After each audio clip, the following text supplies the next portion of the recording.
Musím splnit dokumentační povinnosti.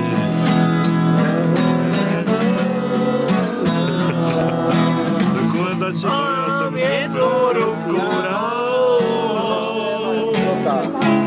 Mám jednu ruku dlouhou.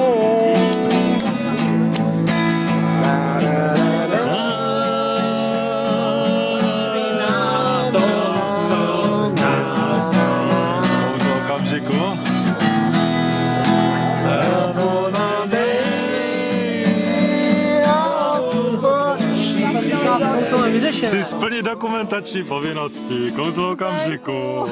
To je vteřinka. To je vteřinka. Chci být zdokumentováno, kdo jak vypadá. Ale nevím za co. Kouzlo okamžiku. Ondrej ze Spoda je nejlepší.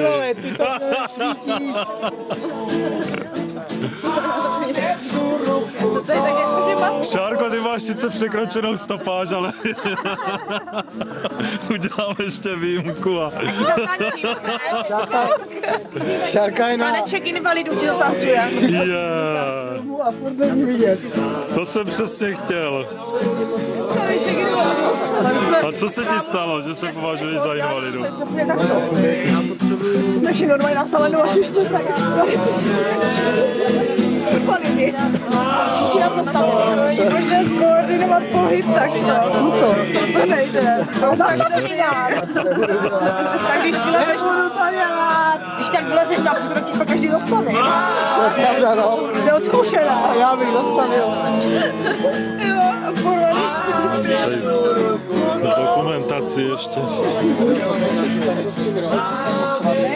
Závěrečná povinná dokumentace. Klidně, jak kdybych to nebyl. Maximálně. To je na doplnění stopáže. Jak na doplnění? To nevadí. Což není vyčerpaná ještě. Je to šajný. Ty brďo. Ten byl kyselý. To nejde, že?